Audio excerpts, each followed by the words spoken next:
हे बघा मित्र, आपला Kalubai travels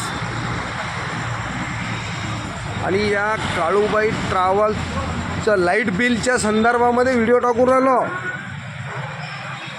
light bill 2 October मध्ये आपण नील केलं, सर्व पैसे त्यांना देऊन टाकले आणि त्यानंतर आपल्याला बिल दिलं. त्यांनी सर्व जॉईंट एकत्र करून बिल दिलं त्यांनी आपल्याला 15,000.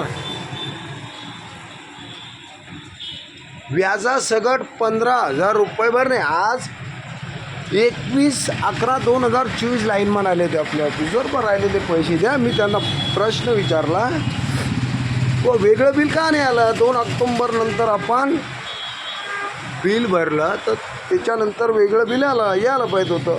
म्हणून असा काळा बाजार MSCBचा चालू आहे महाराष्ट्र राज्यामध्ये. छत्रपतीचा महाराष्ट्र म्हणतात, राष्ट्रमाता जिजाऊचा महाराष्ट्र म्हणतात, आणि राजे संभाजी महाराजाचा महाराष्ट्र म्हणतात. आणि म्हणून 23 तारखेच्या नंतर निकाल लागल्यानंतर 27 तारखेला सत्ता स्थापन होईल आणि सत्ताधारीच्या घरचे बिलं, सर्वांचे बिलं चेक करा आणि यांना जेलात टाका. आरामखोरांना, जे सत्ता चालवणारे जे लोक आहेत त्यांना जेलात टाकायचे कामं 27 तारखेच्या नंतर होतील. गोरगरिबाला लुटण्याचे कामं चालू आहे या लोकांचे.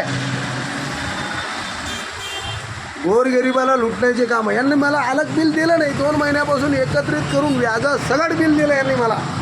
मेकर तालुका MSCBचे कर्मचारी, महाराष्ट्र राज्यातले कर्मचारी, आणि अशाच प्रकारचा महाराष्ट्र राज्यामध्ये, या भारत देशामध्ये अत्याचार चालू आहे, भ्रष्टाचार चालू आहे. भ्रष्टाचारमुक्त भारत निश्चित म्हणतात आणि मतदान घेतात.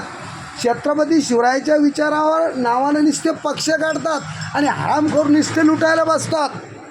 यांच्या या लुटारूला आळा घालण्यासाठी वसुदेव लंबे पाटील सज्ज आहे. वारे वा धंदे ऐसे चित्या बनवतात नुसते. चला, जय जिजाऊ, जय शिवराय, जय संभाजीराजे, जय महाराष्ट्र.